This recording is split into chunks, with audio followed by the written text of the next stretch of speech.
Message রিংটোনটা বেজে উঠতেই ঘুম মাখা চোখে বালিশের পাশে রাখা ফোনটা হাতে নিল দিয়া। রোজ সকালে এই বিশেষ মুহূর্তটার জন্যই অপেক্ষা করে থাকে ও। একটা বিশেষ বার্তা না পেলে ওর যে ঘুম ভাঙে না, কারণ বার্তাটা পাঠানোর মানুষটা যে ওর কাছে খুবই বিশেষ। টেক্সটটা পড়েই মুখে হাসির ঝিলিকও দিল, আবার রাগ ও উঁকি মারল। Good morning lady. উফ, এই বেদটা না জ্বালিয়ে খেলো আমার প্রেমটাকে একেবারে। যত রাজ্যের উল্টো পাল্টা ডাকনামে আমাকে না ডাকলে পটি ক্লিয়ার হয় না যেন এই শয়তান ছেলেটা। না হয় আমি একটু ওই ঘুম কাতুরে ল্যাদ খোড়ামি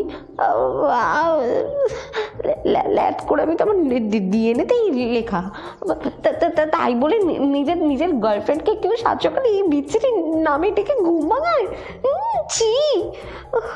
হে ঠাকুর, আমায় কার পাল্লায় ফেলে দিলে তুমি বলো তো? দিমাগের টক দই খাইয়ে দিল আমার। প্রেম করতে শিখলো না এখনো এই বেদ।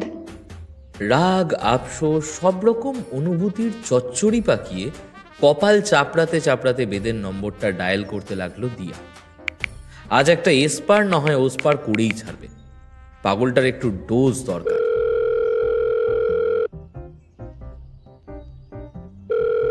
হ্যালো বেদ, এসব কতদিন চলবে আর? হ্যাঁ ইয়ো লেডি, ঘুম ভেঙেছে তোর? কফি খাবি তো আয়, বানাচ্ছি। ভাট না বকে না, যেটা জিজ্ঞেস করলাম তার অ্যানসারটা দে। কি জিজ্ঞেস করলি? মনে পড়ছে না। নেকা ষষ্ঠীর নাচ জামাই আমার।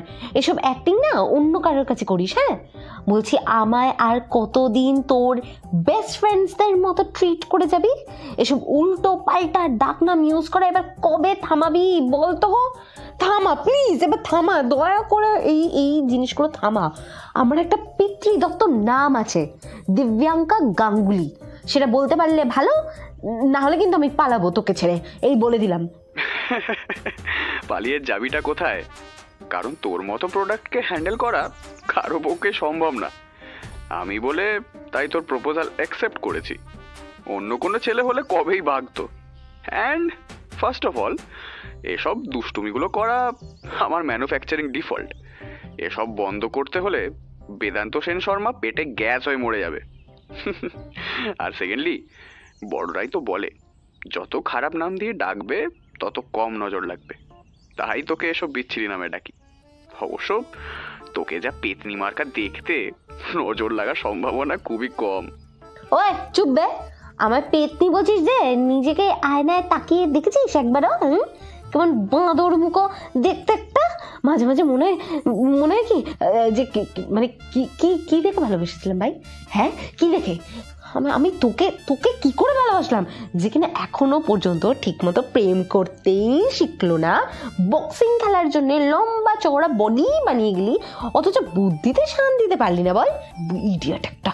দিয়া, সকাল সকাল খিটির মিটির ভালো লাগে না ইয়ার। তুই তো শুরু করলি, মেজাজটার পুরো খিচুড়ি পাকিয়ে দিলি।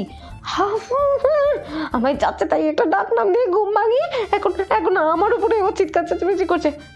এই শোন, এখন যেই তোর দিকে বলটা ঘুরিয়ে দিলাম অমনি তোর গায়ে লাগছে, তাই না? তো ভুলটা কি বলেছি? ল্যাদ কর লেডি, তাই লেডি। ওফ বেদ, আবার দাঁড়া, আমায় এত বাজে বাজে নাম দিচ্ছিস তো, দেখবি একদিন আমিও তোর এমন একটা যাচ্ছাটাই নাম রাখবো, তখন বুঝবি আমার কেমন খারাপ লাগে। তুই তখন বুঝবি। শয়তান একটা। ঠিক আছে, you have your full freedom of naming me. কার দৌড় কত দূর দেখা যাক। বল কি নাম রাখবি আমার, বল। না এখন না, পরে বলবো আমি। পরে ভেবে বলবো। ওই বেদ, শোন না, বলছি কবে মিট করবি কিছু ভাবলি? তোর সাথে দেখা করবো কিনা ভাবছি। যদি আমায় পাচার করে নিয়ে চলে যাস, তোকে বিশ্বাস নেই। মাই লিটল বেবি রে, বয়ে গেছে তোকে পাচার করতে। বিকজ তোর মতো হাঁদার ভালো দাম পাবো না এই মার্কেটে। হাঁদা বলেই তো সেদিন চ্যাট বক্সে আমায় আই লাভ ইউ বলেছিলি। আমি ভালো ছেলে তাই তোকে অ্যাকসেপ্ট করলাম, না হলে কত মেয়েরা আমার জন্য লাইন দিয়ে বসে আছে। আমার দুর্ভাগ্য, আমার তখন কি জানতাম এত সুন্দর ফটোগ্রাফি করা মানুষটা ভিতরে একদম বুদ্ধুরাম হাবা নেবা হবে। আর তোর উপর যদি অত মেয়েরা ক্রাশ খায় তো যা না তাদের কাছে, the door is always open. क्या करे, मुझे आदत जो लग गई है तेरी, अब तुझसे रहा नहीं जाता एक पल भी। যা তো যা যা, জুতো মেরে আর গোড়দান করতে হবে না, যত সব ভাগ। 2 মাস ধরে অনলাইন লাভ স্টোরি পড়িয়ে যাচ্ছে আমায়, আর সামনাসামনি দেখা করতে গেলে বললে কি না ফালতু এক্সকিউজ দেখাচ্ছে এখন আবার। আরে यार, তুই আমাদের ডিস্টেন্সটা দেখ। বিসাইডস তোরও অফিস থাকে অ্যান্ড আমার বক্সিং কোচিং সেন্টারের হেকটিক শিডিউল। ফাঁকা সময় পাই কোথায় যে ডেটিং করতে যাব? এই শোন, দেখা করতে চাইলে ঠিকই উপায় বের করা যায়, জানিস তো। থাক বেদ, আমারই ভুল হয়েছে তোকে এসব জিজ্ঞেস করা, তোর সাথে এরকম এরকম সিরিয়াস কনভারসেশন করা। বাদ দে, আমি ফোন রাখছি, এবার আমি রেডি হতে হবে। দিয়া দিয়া কথা শোন বেবো। আচ্ছা আচ্ছা, এই স্যাটারডে নাইট তোর ফ্রি হবে? তাহলে চল মিট করি, মুভি দেখে ডিনার সেরে যে যার নিজের বাড়ি। ফাইনালি তোর মুখ দিয়ে ফাইনালি এই প্রস্তাবটা বেরোলো তাহলে। উফ, আমি তো ভেবেছিলাম সারা জীবন হয়তো আমার চ্যাট বক্সেই প্রেম করে যেতে হবে তোর সাথে। আচ্ছা বাবা, শনিবার ইভিনিং তোর ফ্রি হবে কিনা বল না, তাহলে আমি সেই মতো আমার সেন্টারে কথা বলে রাখবো। তাড়াতাড়ি ছুটি দিয়ে দেবো আমার ট্রেনিদের, তারপর তোর সাথে আড্ডা দেবো জমিয়ে। ওকে রাজি, শোন, Saturday evening final, okay, having a date with you. ও ফাইনালি তোকে সামনে থেকে দেখতে পারবো। ফেসবুকে ডিপি দেখে দেখে আর মন ভালো লাগছিল না। হ্যাঁ হ্যাঁ, মন ভরে দেখিস আমায়। এসআরকে পোজ দিয়ে দাঁড়িয়ে থাকবো, ছুটে এসে জড়িয়ে ধরে একটা টাইট হাগ করিস আমায়। হ্যাঁ সেই ওটাই বাকি আছে, পাবলিক প্লেসে এভাবে হাগাহাগি করে দুজনে মিলে, তারপর ওই দাদু কেলানি একটাও হাওয়া বা মাটি কোথাও পড়বে না, সরাং আমাদের পিঠে এসেই লাগবে, তখন ডেটিং ঘুচে যাবে। ওয়ে ডোন্ট ফরগেট, হ্যাঁ, once upon a time I was a boxing champion. এসব মারকুটের দাদু ফাদু I just don't care, I want hug you, বাস করবই করবো। এই বাজে না বকে বল, আমি ওই দিন কি পরবো, কি সাজলে ভালো লাগবে আমাকে? আরে আচ্ছা, তো আমি কি করে জানবো তুই কি পরবি কি সাজবি? আমি তোদের মেয়েদের ব্যাপারে অত সাজগোজ বুঝি না, তবে বেশি কিছু উগ্র সাজিস না যাতে আমার চিনতে অসুবিধা হয়। এমনিতেই তোকে যা অদ্ভুত দেখতে। আচ্ছা হ্যাঁ তো এই শোন, এই দেখার জন্যই না কত ছেলে মাথা কুটে মরে যাচ্ছে, নেহাত আমি তোকে মন দিয়ে বসে আছি তাই। এই দিয়া শোন না, বলছি 9টা বাজতে চললো, এবার আমি রেডি হই রে, নাহলে 10টার মধ্যে বক্সিং ক্লাবে পৌঁছতে পারবো না। হোয়াট, 9টা বাজে আর তুই আমায় বলিসনি? হে বাবা, আমারও তো অফিসে যেতে দেরি হয়ে যাবে, দূর। আমি আবার বলবোটা কি, তোর ঘরে ঘড়ি নেই, নিজে টাইম দেখতে পারে না, আবার আমায় বলে আমি নাকি বোকা, প্রেম করতে পারি না। চুপ, say that you love me. Yeah, same to you. What? Same to you. Same to you আবার কি? বল না, you love me না?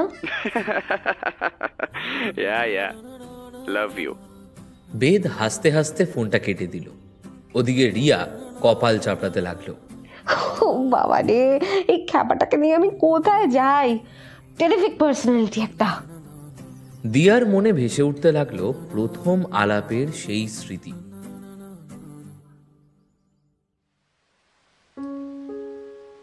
বৃষ্টি স্নাত এক সন্ধ্যায় ও ট্রেনে করে বাড়ি ফিরছিল।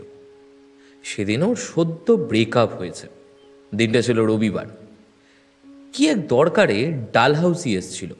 ফেরার সময় ভাবলো মিলেনিয়াম পার্কটা একটু ঘুরেই যাই, গঙ্গার হাওয়া মেখে তারপরে বাড়ি ফিরবো। পার্কের একটা বেঞ্চে বসতে গিয়েই উল্টো দিকের একটা বেঞ্চে গাছপালার আড়ালে অন্তরঙ্গ অবস্থায় দেখে ফেলে রাজীবকে অন্য একটা মেয়ের সাথে। রাজীব রং ছিল, সাথে ওই মেয়েটাও, যার সাথে তার 3 মাস পরেই বিয়ে। সে ওকে এইভাবে চিট করবে সেটা দিয়া বুঝতে পারেনি। অন্ধের মতো ভালোবাসত ছেলেটাকে। সর্বসমক্ষে রাজীবকে একটা ঠাস করে চড় মেরে দিয়া কাঁদতে কাঁদতে বেরিয়ে যায়। বাড়ির লোককে নিজের বিয়ে ভাঙার কথা বোঝানোর মতো ওর মুখটা আর ছিল না। ভেবেছিল সেই দিনই তার নিজের জীবনটা শেষ করে দেবে। কিন্তু কোনো এক অদৃশ্য শক্তি ওকে বাধা দেয়, আর দিয়া বাড়ি ফেরার ট্রেন ধরে আর সৌভাগ্যবশত জানলার ধারে সিটটা পেয়েও যায়। মনের মধ্যের গুমোট ভাবটা বারবার ফিরে আসছে দেখে মন ভালো করার জন্য ফেসবুক খুলেছিল। একটা ফটোগ্রাফির গ্রুপের মেম্বার হয়েছে ওই গত 2-3 মাস হবে। সেভাবে খুলে দেখা হয়নি গ্রুপটা কখনো। সেই দিন গ্রুপটা টাইম লাইনে স্ক্রোল করছিল, ভেবেছিল যদি প্রকৃতিমায়ের ছবি দেখে মনের কষ্টটা ভুলে থাকা যায়। একটা বেইমানের জন্য কেন নিজের জীবনটাও শেষ করে দেবে? হঠাৎ একটা পোস্টে এসে চোখটা আটকে যায় ওর।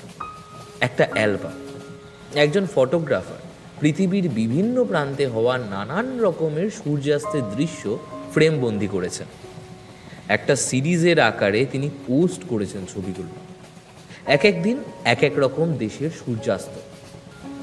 দিয়া পুরো সিরিজটা মন ভরে দেখতে থাকে, সাথে ওই ফটোগ্রাফারের অন্য কালেকশনগুলো চোখ বুলিয়ে নেয়। কোনোটা জঙ্গল, কোনোটা সমুদ্র, কোনোটা তারা ভরা আকাশ। না, সত্যি চোখ আছে। জহুরির জহর ছেনার মতো প্রকৃতির অপরূপ মহিমাকে তিনি চিনে নিতে পেরেছেন ঠিক সময়। দিয়ার আর তর্স হয় না ওই ফটোগ্রাফারের সূর্যাস্তের সিরিজটার বাকিটা দেখার জন্য। পরবর্তী ছবি কবে পোস্ট হবে জানার জন্য ওনাকে সরাসরি ইনবক্সে যোগাযোগ করে। তারপর বাকিটা ইতিহাস। প্রথম সেই ফটোগ্রাফার খুব দায়সারা গোছের প্রফেশনাল উত্তর দিলেও পরে আস্তে আস্তে দুজনের মধ্যে বাঁধ ভাঙতে থাকে। শুরু হয় এক নতুন বন্ধুত্ব, ভাব আদান প্রদানের বন্ধুত্ব। দিয়া নিজের মনের কথা ওনার কাছে খুলে বলে শান্তি খুঁজতে থাকে, আর সেই ফটোগ্রাফারও দিয়ার প্রতি সহমর্মিতা অনুভব করতে থাকে। ধীরে ধীরে দিয়া জানতে পারে ওনার নাম, পূর্ব জীবনের কথা। বক্সিংয়ের জগৎ থেকে চোট পেয়ে বিদায় নেওয়ার পর কিভাবে তিনি নিজেই ট্রেনিং সেন্টার খুলেছেন, পাশাপাশি শখের ফটোগ্রাফি করেন দেশে বিদেশে ঘুরে। ইতিমধ্যেই কয়েক জায়গায় পুরস্কৃত হয়েছে তার তোলা ছবি।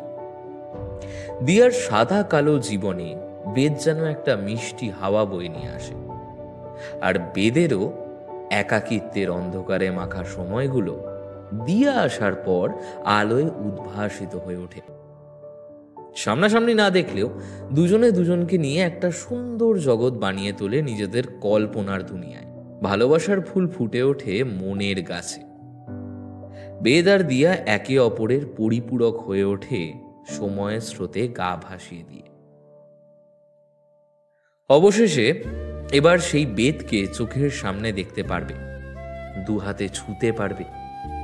সেই ভেবে দিয়ার মনে খুশির ফোয়ারাটা একটু বেশি জোরেই ফুটতে লাগলো। ওদিকে বেদও দিয়ার কথা ভাবতে ভাবতে নাচতে নাচতে নিজের বক্সিং ক্লাবের দিকে চলে গেল। সারাদিন ট্রেনিংয়ে মন বসাতে পারল না। সত্যি দিয়া যেন কোনো জাদু জানে। এক লহমায় ওর মনের সব আগল খুলে দিয়েছে।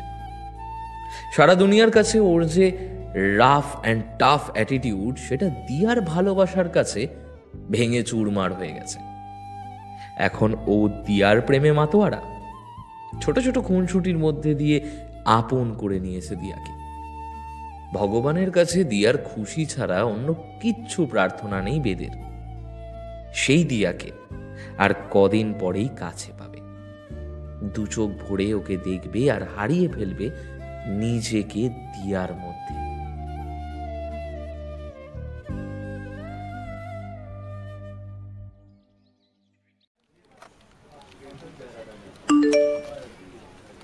স্যাটারডে সন্ধ্যে 6টা, কফি ওয়ার্ল্ড, টেবিল নাম্বার 10। দেরি হলে আমি কিন্তু পালাবো। PS, I choose you। বৃহস্পতিবারের ব্যস্ত দুপুরে অফিসের লাঞ্চ ব্রেকের ফাঁকে দিয়ার মোবাইলে উপরোক্ত কথাগুলো উঁকি মারল। ও গড, স্যাটারডে মানে শনিবার, মানে আজ বাদে কাল পরশু। হে মা, আমি কি ড্রেস পরবো সেটাই তো ঠিক করা হয়নি এখনো। আরে কফি ওয়ার্ল্ডটাই বা কোথায়? আগে কখনো গেছি বলে তো মনে হয় না। বেদটা না বেছে বেছে যত আননোন জায়গাগুলো সিলেক্ট করে। এটা এটা বোঝে না যে আমি একটা মফস্বলের মেয়ে, কলকাতার রাস্তাঘাট এখনো ভালো করে চিনি না। আর লিখেছে দেখো, দেরি হলে আমি পালাবো। যেন দেখা করতে এসে আমার কোনো মহান উপকার করে দিচ্ছেন উনি। তার উপর এই আই চুজ ইউ। উফ ভগবান, মাঝে মাঝে আমারও তো ভালো কিছু শুনতে মন করে, কিন্তু শয়তান ছেলে সেটা আজও বুঝলো না। না, বেদকে একটা ফোন করা দরকার, এই ছেলেটা জাস্ট পাগল করে দিল আমায়। দিয়া ফোনটা নিয়ে অফিসের বাইরে বেরিয়ে এলো।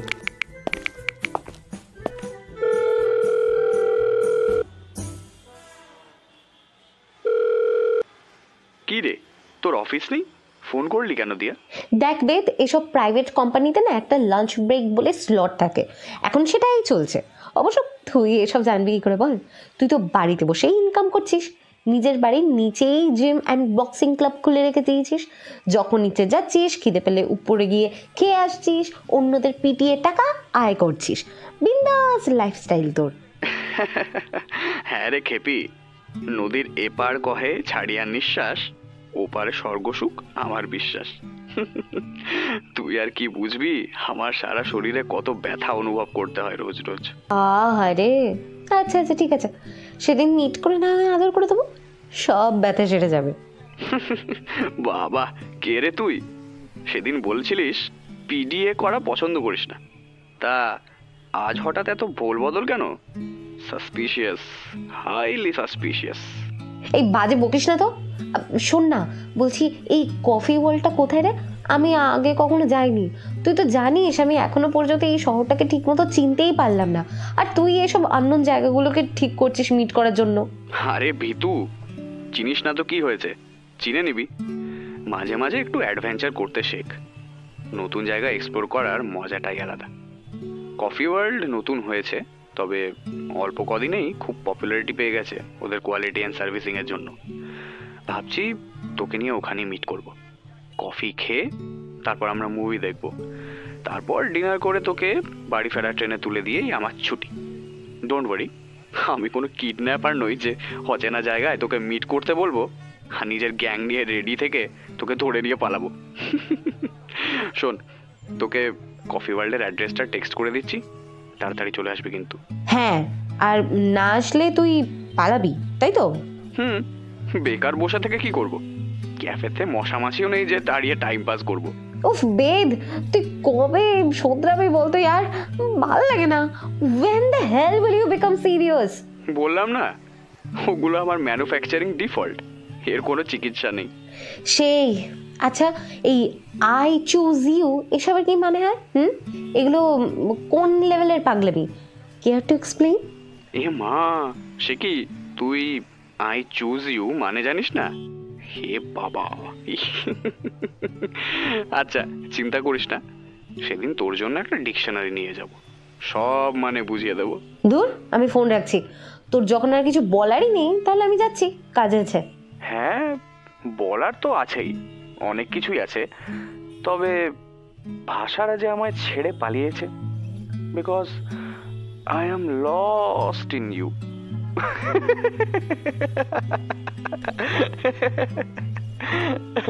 যাই হোক, আচ্ছা আমার কি ডাকনাম রাখলি রে? তোকে তো এতদিন ভাবার সময় দিলাম, কি নাম ঠিক করলি আমার? সেটা যেদিন দেখা হবে সেদিনই বলবো। বাবা, একটা নাম রাখতে তোর 1 সপ্তাহ লেগে গেল? আমি তোর মতো অত নাম বিশারদ নই রে, যে নিজের গার্লফ্রেন্ডকেই লেডি নামে ডাকে। জাস্ট ইরিটেটিং ইয়ার, ফোন রাখ। ওগুলো ভালোবেসে দেওয়া নাম বেবো, ট্রাই টু আন্ডারস্ট্যান্ড। ভালোবাসাটা ছাই, কোনোদিনও সুন্দর করে আই লাভ ইউ বলেছিস আমায়? বলিসনি তো? তা নয় সবসময় উইয়ার্ড অ্যাটিটিউড দেখিয়ে আই রেসপেক্ট ইউ, স্যামট ইউ এসব বলে যাস, ঢং যত।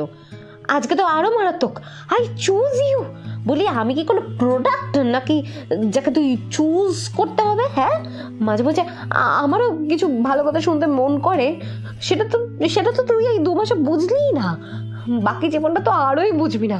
সত্যি আমার কপালটাই খারাপ।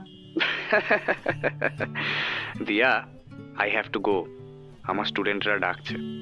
আর শোন, এইসব উক্তিগুলোর মধ্যে হিডেন ভালোবাসাটা বুঝতে শেখ, পাগলি। ওকে, বাই। হ্যাঁ, এর থেকে ভালো আর কি বা শোনাতে পারিস? বাই। ফোনটা কেটে দিল দিয়া। ছেলেটা সত্যিই পাগল, কিন্তু ওর এই পাগলামিগুলোর মধ্যেও যে একটা সরল ভালোবাসা আছে সে কথা ভেবে দিয়া ফিক করে হেসে উঠল। আজ অফিসের পর একটু শপিং যেতে হবে। একটা নতুন কুর্তি দেখে এসেছিল সেদিন, হলুদ রঙের ওপর লাল সবুজে নকশা করা, সাথে গোলাপি দুপাট্টা। শনিবার সন্ধে ওই মিষ্টি রঙে নিজেকে সাজিয়ে নিতে চায় দিয়া, যাতে পাগল বেদটা ওকে চোখে দেখে ফেরাতে না পারে।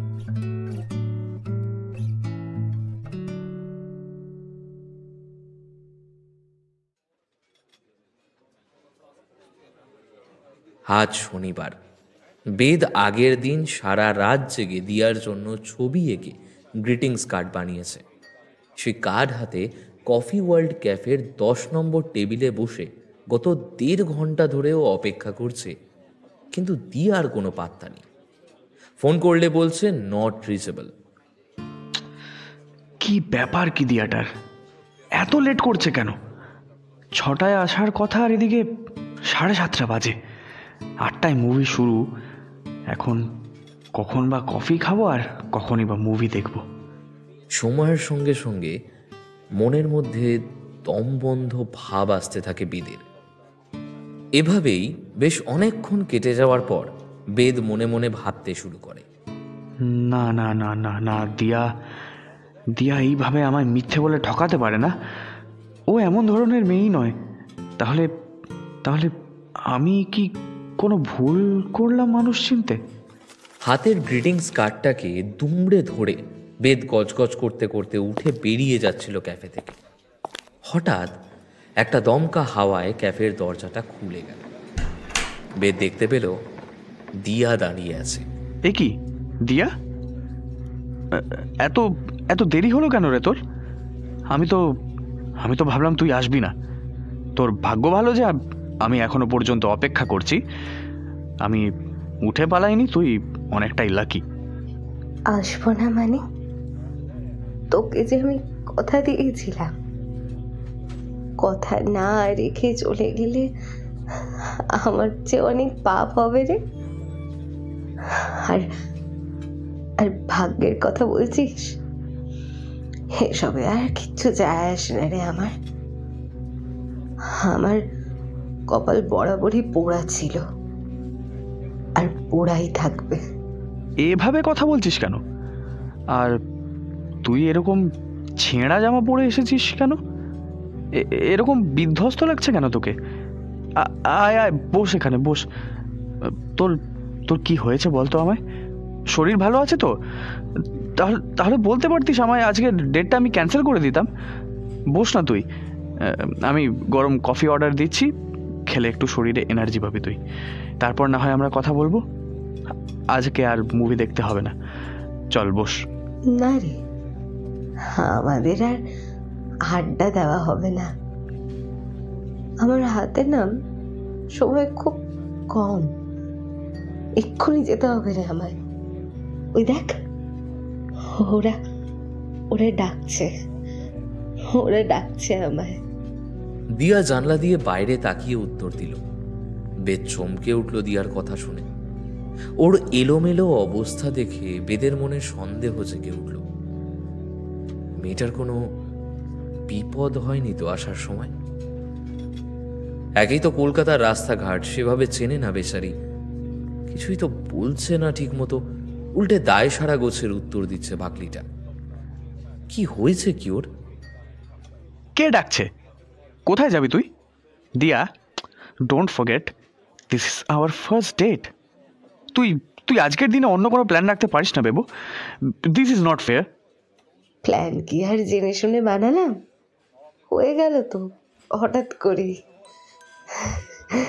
এখন আমার যাবার ব্যবস্থা একেবারে পাকা, আর কিচ্ছু করার নেই,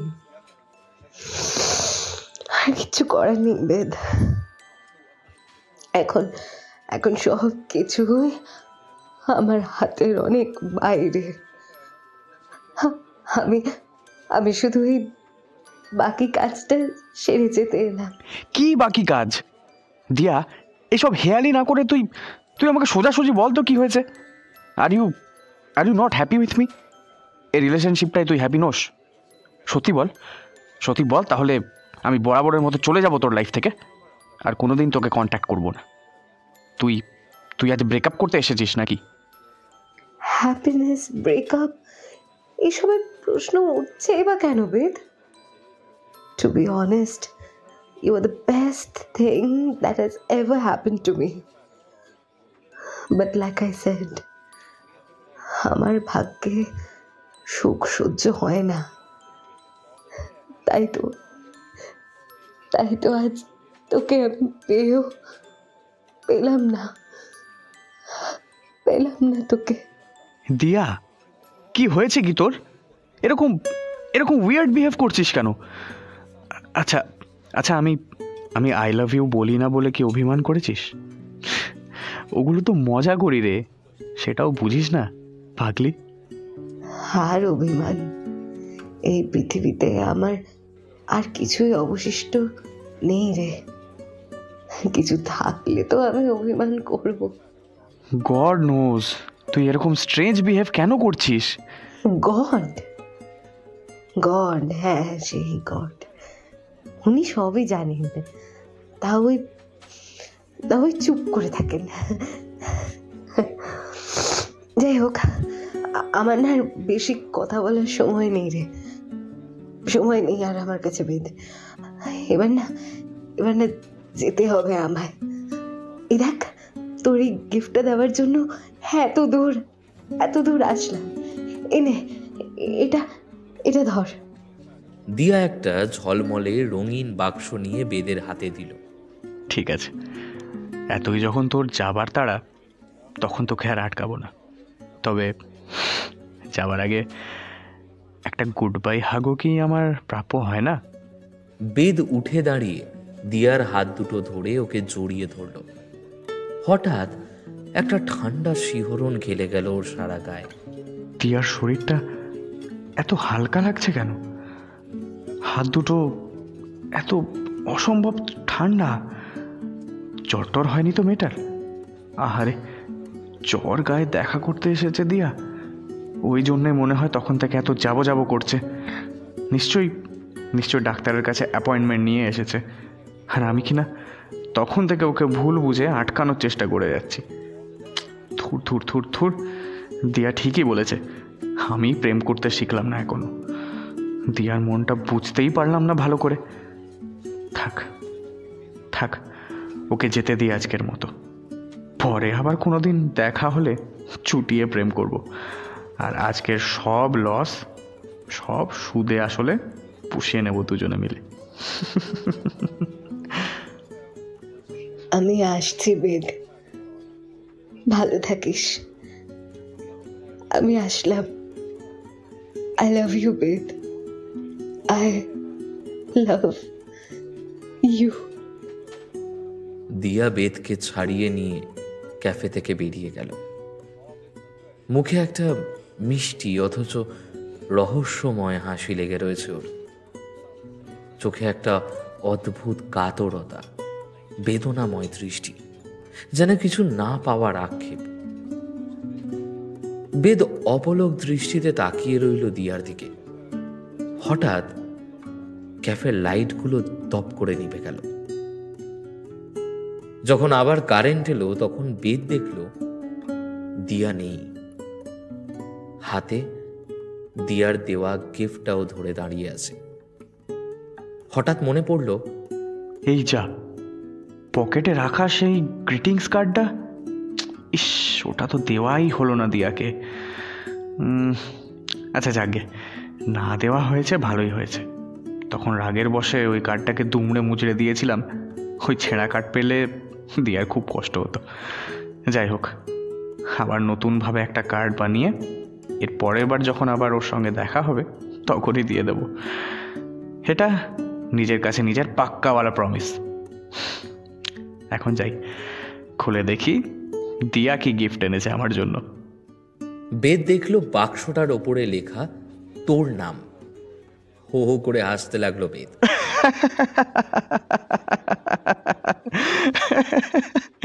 আমার নাম? উফ,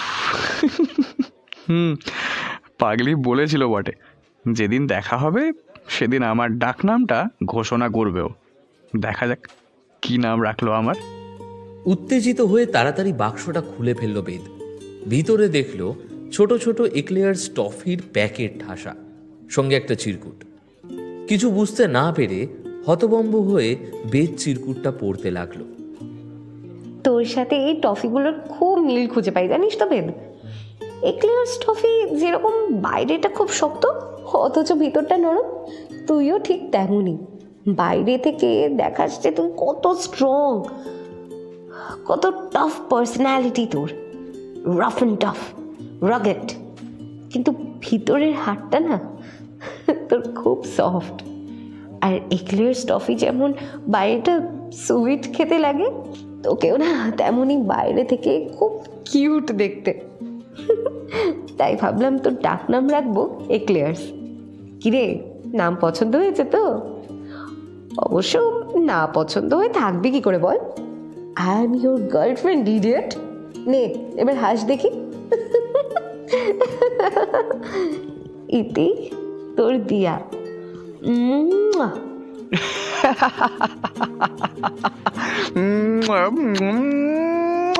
লাভ ইউ ইনফিনিটি দিয়া। চিরকুটটা পড়া শেষ করে বেদ হাসতে হাসতে ঠোঁট দিয়ে ছুঁতে লাগলো কাগজটাকে। বক্সটা নিয়ে ক্যাফের বাইরে বেরিয়ে এলো বেদ। হাতের মুঠোয় কতগুলো এক্লিয়ার্স ধরা, একটা একটা করে মুখে পুড়ে হাঁটতে লাগলো বেদ। ওর মনের আনাচে কানাচে দিয়া উঁকি দিতে লাগলো। বাসে উঠে জানলার ধারে সিটটা পেয়ে কানে হেডফোন গুঁজে দিল সে। मैं खुद को देखूं, तुम ही हो मुझ में, प्यार ही प्यार है लेकिन बना मुश्किल। তোমাকে ছেড়ে বেঁচে থাকা অভিশাপের মতো তোমার চলে যাওয়া, জগতের নিয়ম प्यार ही प्यार सब, लेकिन तुमको पाना ही मुश्किल। আমার এই অপেক্ষা যুগের পর যুগে, আবারও বেশি ভালোবেসে পূর্ণতা দাও আমাকে। তুমি তো মেরে প্যার হো, लेकिन तुम्हारा ये जाना रोकना मुश्किल।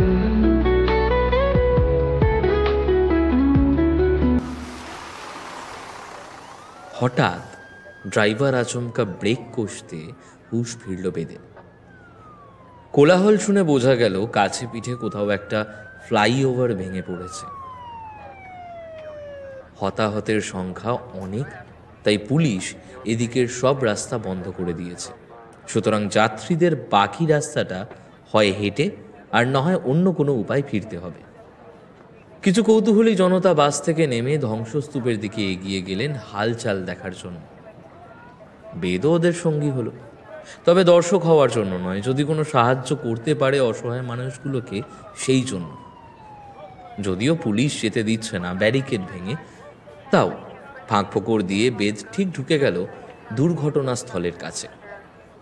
যেন কোনো অদৃশ্য শক্তি ওকে চুম্বকের মতো টানছে ওই জায়গাটার দিকে।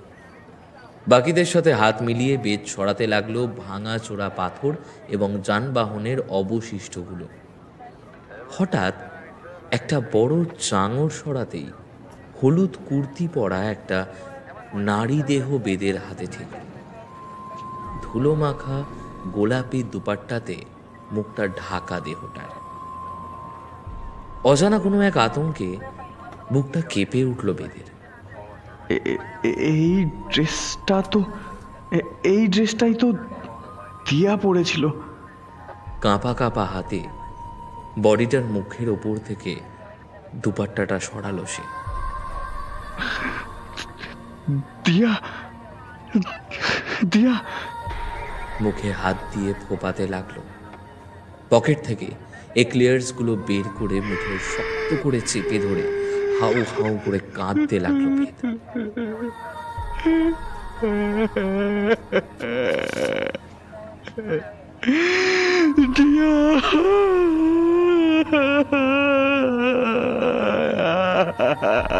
না, না, দিয়া, দিয়া, তুই তুই এইভাবে আমাকে ঠকাতে পারিস না দিয়া, তুই এইভাবে আমাকে ঠকাতে পারিস না।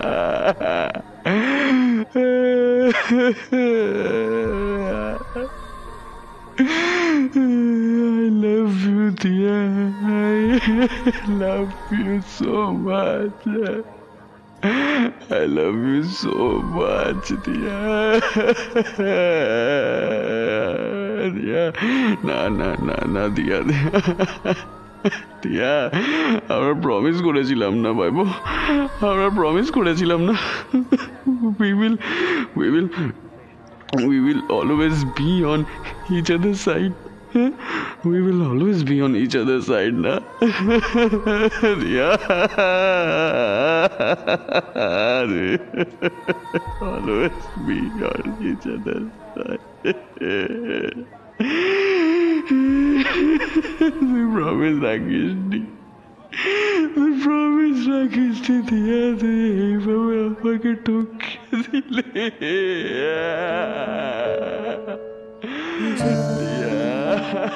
নিভে যায় এ মনের আশা জোনাকি, আয় ফিরে আয় সে কথা